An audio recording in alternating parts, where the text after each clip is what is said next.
Hello everyone, this is Indrajit Ganguly and welcome back to your history class in this virtual platform. Dear students, I hope you remember that in my last video, I have discussed with you the development of urbanization in southern Mesopotamia. I have also mentioned some of important urban centers from these civilization such as Uruk, Ur, Mari, Lagash, Babylonia and many more. Last day, I was telling you the story that how did the temple town of Uruk develop in southern Mesopotamia and in which way it became a major urban center. Correct? So, in this module, I will give you brief descriptions about the other major urban centers, life of the common people there, nature of the society, political structure, and many more interesting things related to the Mesopotamian civilization. So students, let's have a look into the first topic of today, the town planning of the city Ur. Okay, from the board you can see that I have mentioned that Ur is an unplanned city, obviously. So what are the unplanned status of the city, of this town planning of the civilization of this city? That is first, number one, that is narrow winding streets. That means the roads, the streets are very narrow, so no wheeled carts could not reach many houses. Therefore, donkeys have used to carry goods. So this is one of the important sign that it is mentioned that Ur is an unplanned city. Next, no proper drainage system. Absolutely, no proper drainage system was there in the city Ur. There was a big slump in the courtyard of the house where the rainwater and waste were stored through clay pipes. Next, we can say that I told you that there is no proper drainage system. So after the rain, roads are becoming slushy. After a heavy downpour, people used to raise threshold of courtyards so that no mud would flow inside after the rain. So you can understand that what was the condition of the roads and what was the problem because there was no drainage system. Okay, next, that is the privacy of the Mesopotamian people. Remember students, Mesopotamian people were very much concerned about their privacy. So there was no windows are there in the house. So it was a very odd thing. You can understand that basically windows are whenever there is a two house, okay, in adjacent. So one house people cannot easily, they can easily hear everything from the another house. If there is a problem in the house, if there is any quarrel, if there is any happiness, joy, everything will be shared with the another house. So the Mesopotamian people are very concerned about their privacy. So none of the house have any windows. Generally, the light comes out from the doorways. Okay, next one, that is a various types of superstitions. Because they have a different types of superstition. First of all, they believe that a raised threshold brought wealth. Obviously, if a threshold as a maximum height, then they believe that would bring a huge amount of money, huge amount of property. Second, superstitions. A front door that did not open towards another house was lucky. Absolutely. If the front door did not open to the another house, obviously it was proved to be a lucky. Third superstitions.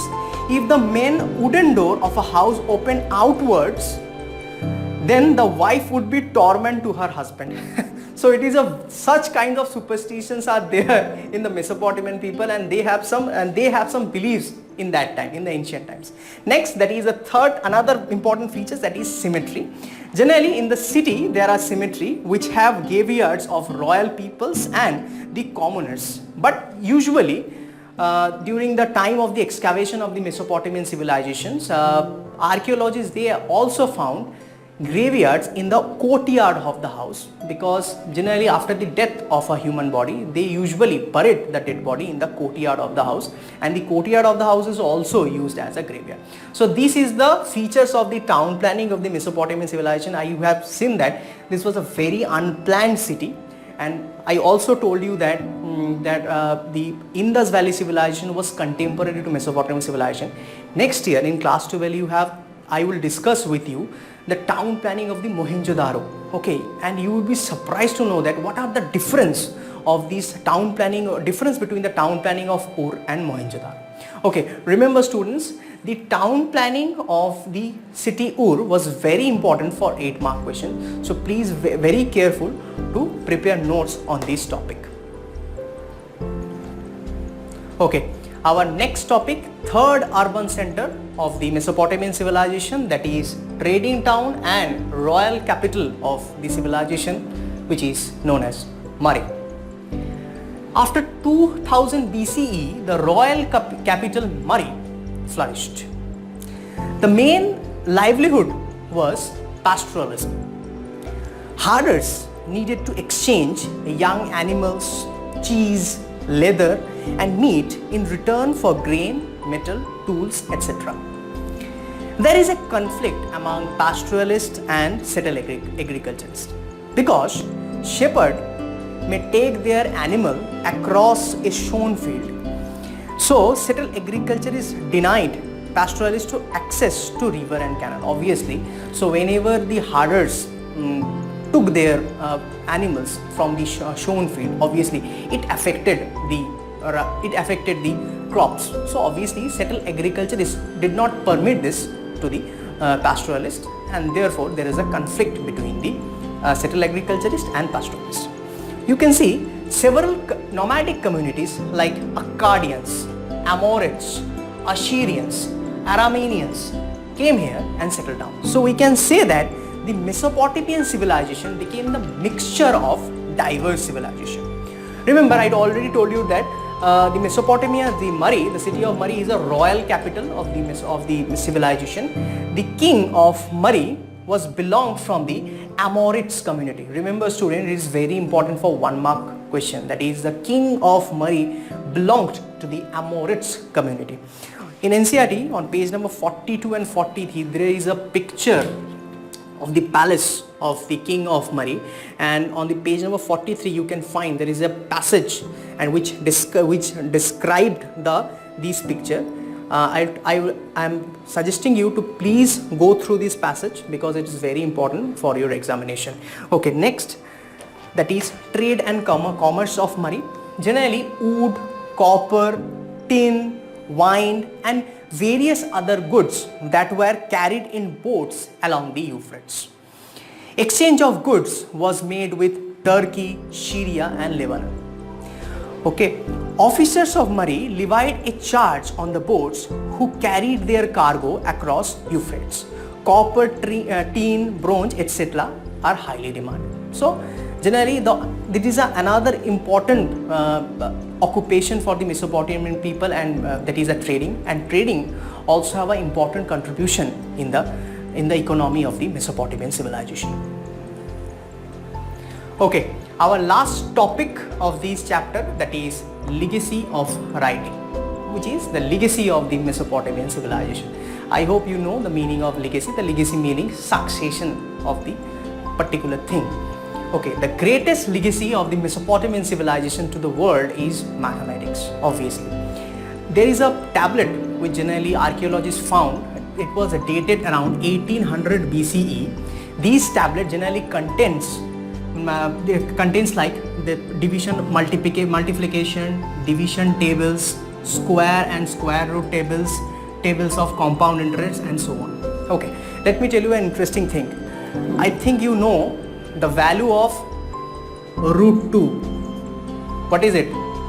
It is 1.414, right?